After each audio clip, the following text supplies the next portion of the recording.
Hi, this is Pastor Kent, and this is Recovery with Pastor Kent. I want to talk about something that's very dear and near to my heart in recovery.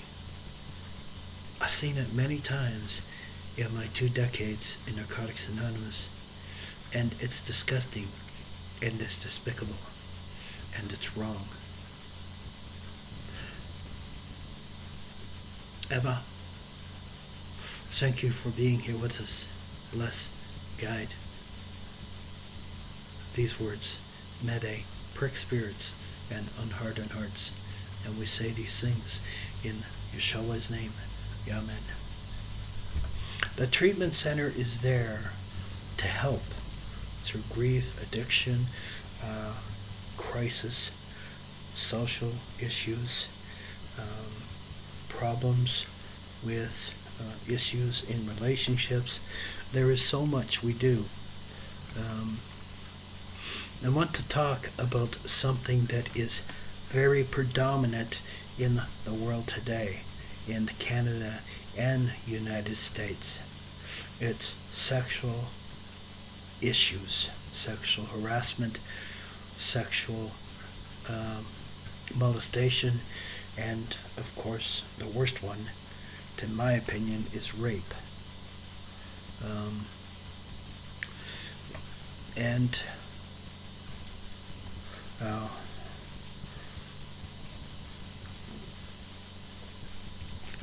Pardon me.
Sorry about that. I apologize.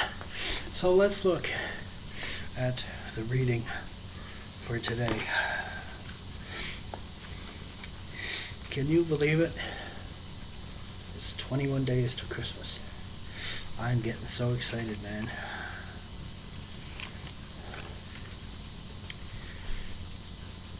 God's will, not ours.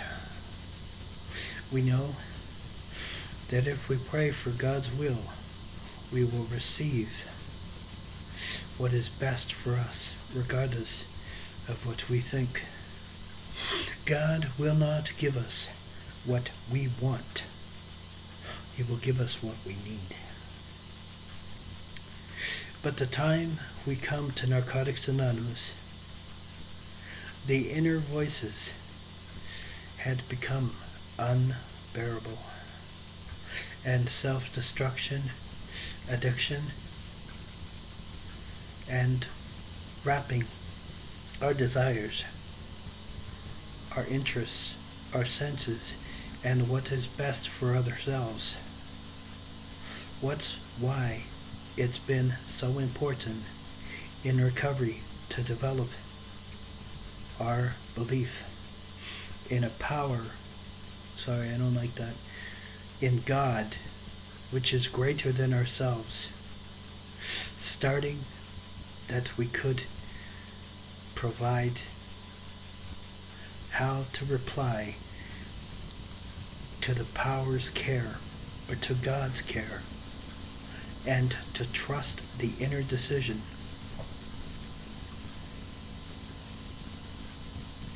as we are learning the process, it takes practice to pray only for the knowledge of God's will for us and the power to carry that out.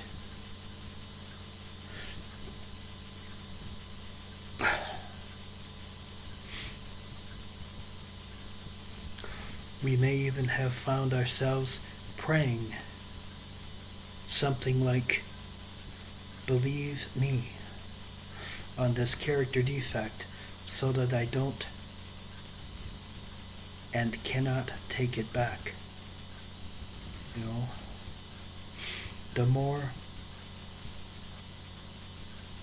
straightforward we are about our ideas and desires, the easier it will be to diagnose between our own will and God's will.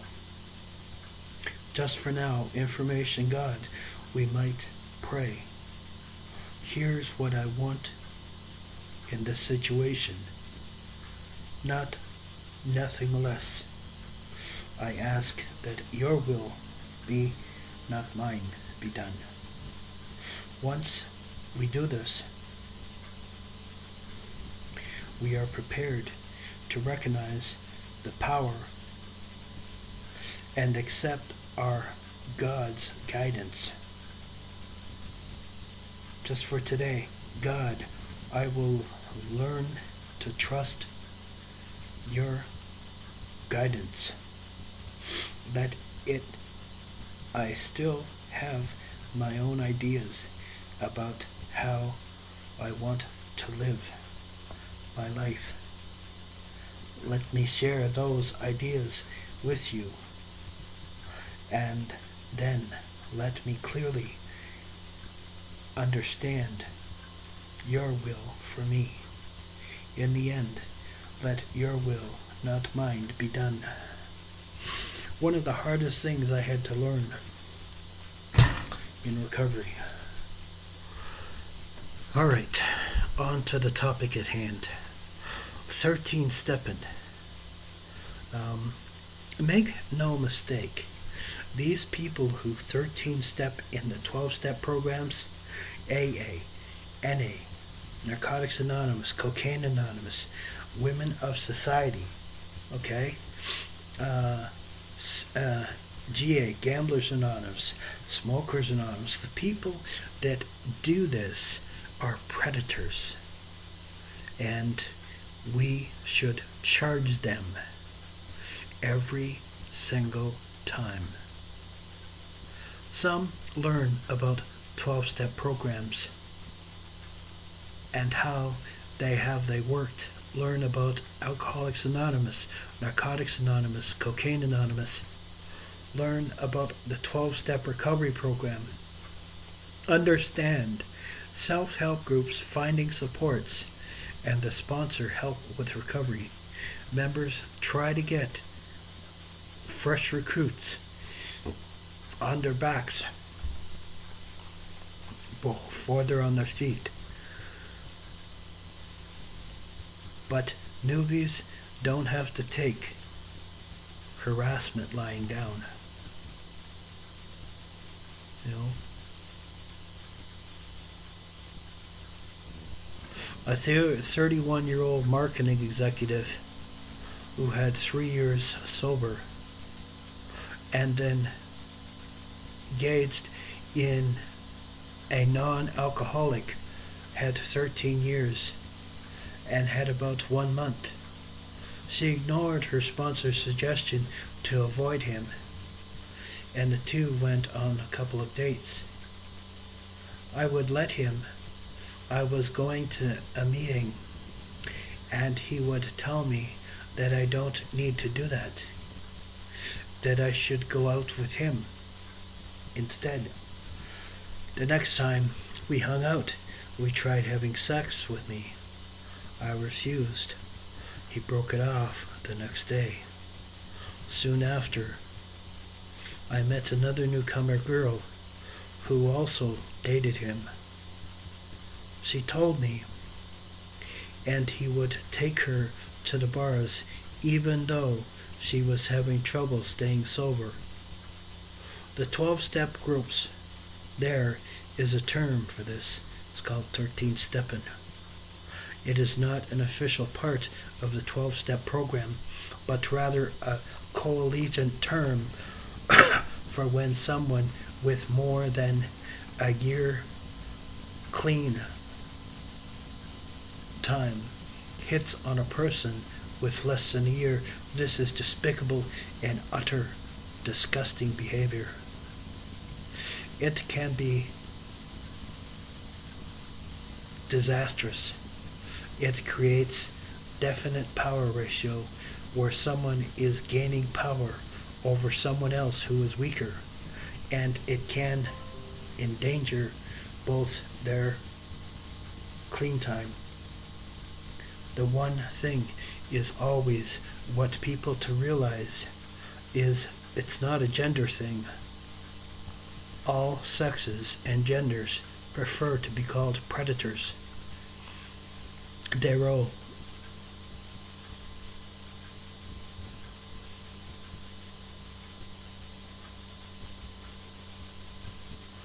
"13 steppers," but doesn't believe he was harmed by any of them. When I had a few months clean, I started seeing a girl who had over 2 years. She recalls it had been easily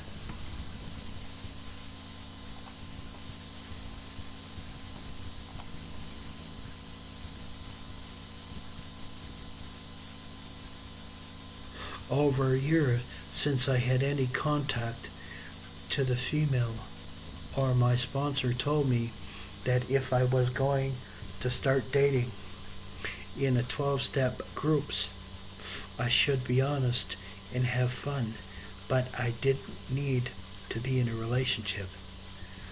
Darrow followed the advice, and though dating, learned how to be honest with a woman. I started to discover how to communicate with the opposite sex. For many in early recovery, flirting can be an important part of the experience in how to connect with another person. Told by the newcomer, they had 90 days, and my sponsor keeps telling me that I should wait a year to spend this time working on me. But I recently met some cute guys in the program, and the last year's drinking were really dark and lonely, so it's been nice. There is the fun side of it, and then there's a sleazy side, not the cool side. So how can newcomers decipher healthy flirting from inappropriate advances? According to the newcomers coming in, if you are not sure you should be speaking to someone, reach out to your sponsor.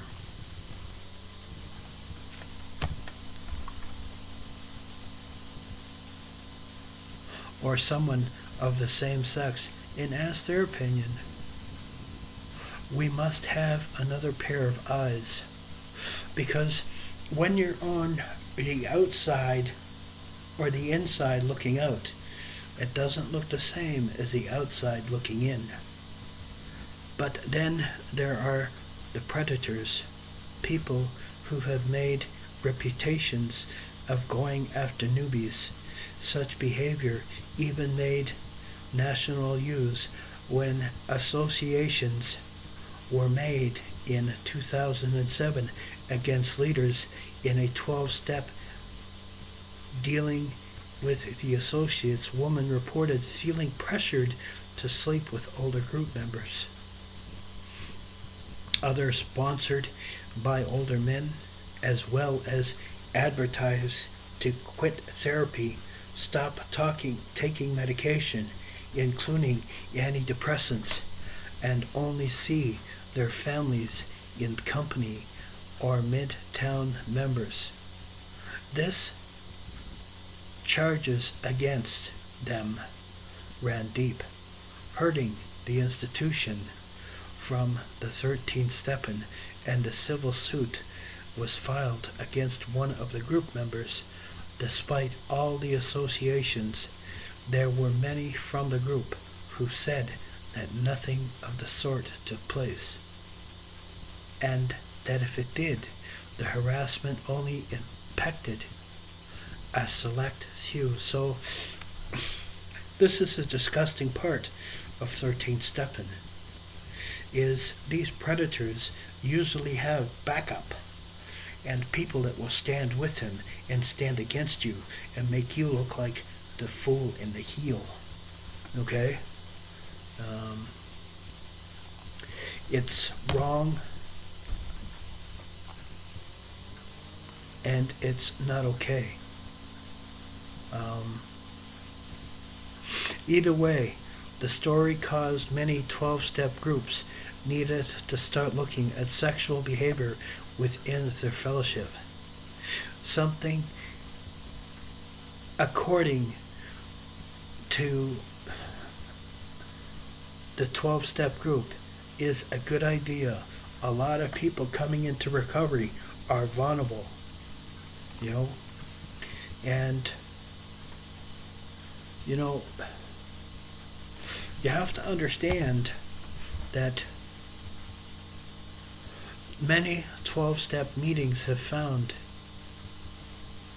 unlimited that the 13 steps is far less important than the 12-step actually recommended. Once I stopped focusing on the guys, in my case it was the girls, and started focusing on the steps and being in the 12 steps, everything changed. I got clean, and I stopped dating sleazebags. Those persons are predators, and if you know about it and stay silent, you're as guilty as them. These are the steps that we should take if we notice this is going on. 1, you go to your GSR, the head of your group. You take them aside and you tell them that so-and-so is pressuring newcomers to date him. Okay? 2, you face him in a group setting. Okay? And give them the choice to cut it out. Or you're going to tell, because sexual harassment is a big thing in this society today. Okay? So we need to be very careful on what we do and what we say. It's my recommendation. I'm married, and I don't give my number to women. So, stands to reason that, I don't take on women as sponsees. I don't talk to women in the program other than in the program. Outside the program, okay, if we have a social event, yes, I socialize with them. I don't get their number. Okay, I just don't do that. Newcomers come into the room. If it's a guy, I give them my number. Girls, I tell them, about step 1 and tradition 3. That's as far as it goes with me. Okay, I don't cross that bridge.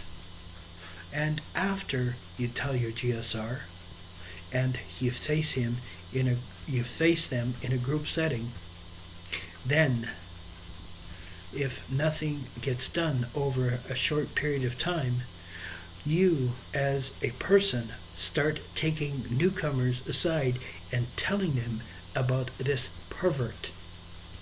Okay, it is your responsibility to protect the newcomers coming into this program and make sure they are protected.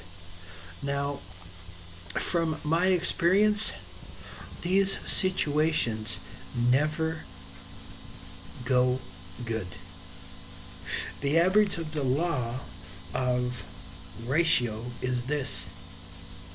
60% of all relationships in 12-step meeting groups that are activated never develop into anything serious and usually end up with one or both of them leaving the 12-step meetings.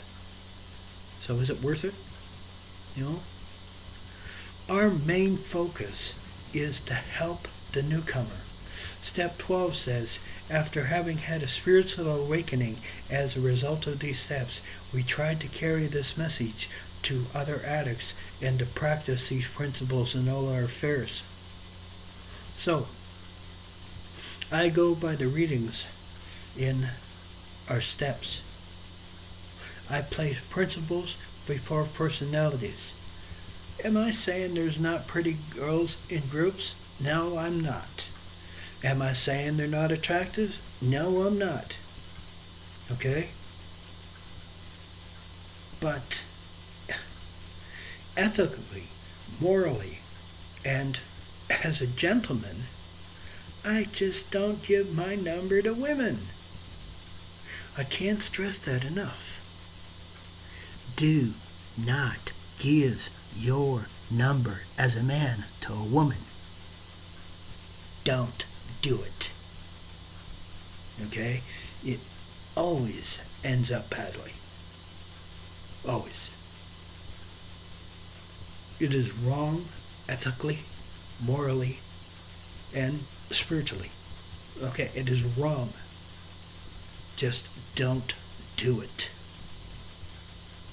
You know? If you have a sex addiction, hey, man, I've been there, man.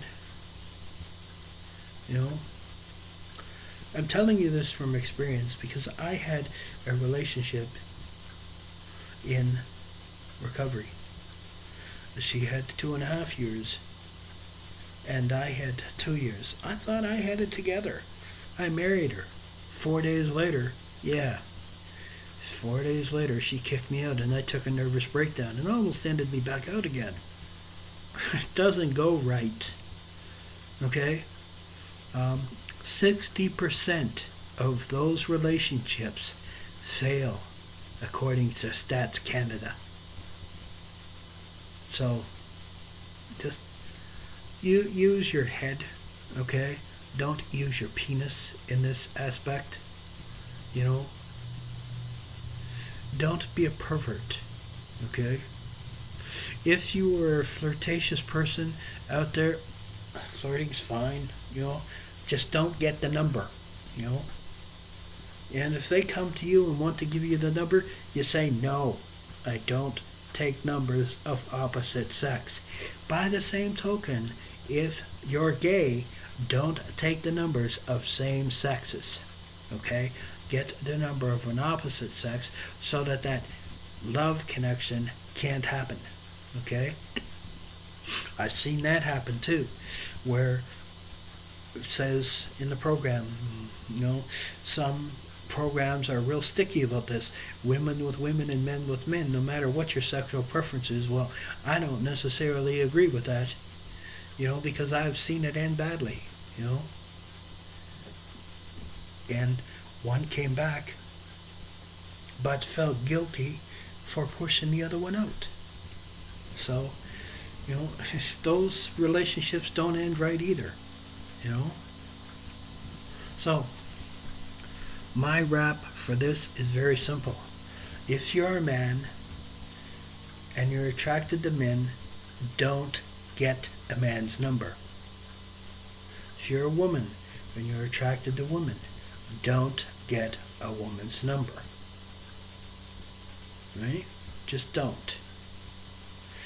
Have a sponsor of the opposite sex. Now, if you're a straight person, then, of course, men with men and women with women. Okay? It's recommended in this program for a reason. Because I have 2 sponsees that are active right now. Okay? Both of them love me to death.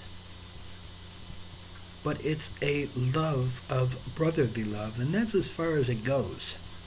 you know, because I am a heterosexual male. I'm not attracted to men in any way, shape, or form. Okay? So, it's safe for me to talk to men, as is for a woman to talk to a man if she's lesbian, and a man to a woman if he's gay. So, make no mistake, you know, you need to get this right, because if you don't, you could end up going out, you know. All the relationships that I've seen in my years in the program, 98% of them ended badly. That 2% that ended good, you know, they only come to the meeting once in a while, you know. That don't make sense either. So, you know, if you're going to have a relationship in the program, you better make sure that you both done your steps and you both done your tradition work. All right, don't make the mistake, you know, and take time to get to know one another. I have a message on how to date, and you know, I've been there, man. I've had bad dates, I've had good dates, I've had horrible dates, I've had dates with women that used to beat on me. So I've been there. Okay, I know, you know, trust me on this. Abba, thank you for being here with us. Bless, guide, strengthen, and keep us as we go your separate ways. Thank you. We say these things in Yeshua's name. Amen.